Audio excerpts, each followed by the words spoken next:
Hello everyone, আসসালামু আলাইকুম। সবাই কেমন আছেন? আশা করি সবাই ভালো আছেন।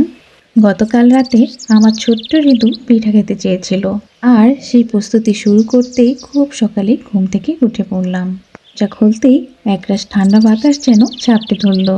একটু হালকা কুয়াশা চাদর ছিল চারপাশে। তাতে বুঝলাম অনেক ঠান্ডা না পড়লেও শীতের একটা মিষ্টি আমেজ শুরু হয়ে গিয়েছে। শীতের সকাল মানে ঘন কুয়াশা, ঠান্ডা বাতাস আর চারিদিকে শীতল পরিবেশ।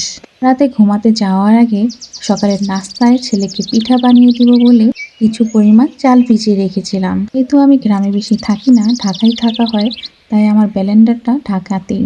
আর ছেলে যখন হঠাৎ করে পিঠা খাওয়ার বায়না ধরেছে, তারপর শিলপাটা দিয়ে কাজ শুরু করে দিলাম। শিলপাটা চাল পাটার শব্দ গ্রামের নীরব সকালকে আরো জীবন্ত করে তুলছিল। শিলপাটার কাজটা অনেক সময় সাপেক্ষে আর অনেক পরিশ্রমের কাজ, কিন্তু যখন মনে পড়ল এই চাল কয়টা আমার ছেলের পিঠা খাওয়ার বায়না মেটাবে, তখন সব কষ্ট নিমিষেই হাওয়া হয়ে গেল। চাল পাড়ছিলাম আর ভাবছিলাম গ্রামের মানুষগুলো কত কষ্ট করে, আর তারা কষ্ট করে পিঠা বানায়।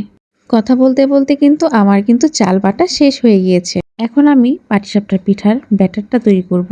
কেটে নেওয়া গোলার সাথে আমি একে একে করে উপকরণগুলো মিক্স করে নেব। যেহেতু হঠাৎ করে পিঠা খাওয়ার প্ল্যানটা হয়েছিল, সেহেতু ঘরে যা যা উপকরণ ছিল তা দিয়েই পিঠা বানাচ্ছি। আর আমি কিন্তু রাত্রেই খিরসাটা বানিয়ে রেখেছিলাম।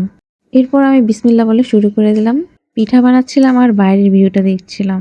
আমার রান্নাঘরের জানলা দিয়ে বাইরের পরিবেশটা দেখতে অসাধারণ লাগে।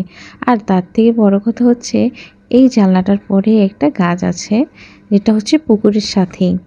এখানে সকাল হলেই নানা রঙের পাখি আসে আর মিষ্টি সুরে গান গায়।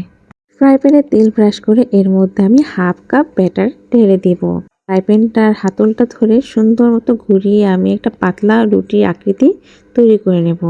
যখন এর উপরের অংশটা শুকিয়ে আসবে, এর মধ্যে আমি খিরসা দিয়ে দেব। খিরসা দেওয়ার পরে এটাকে আমি রোল করে তুলে নেব।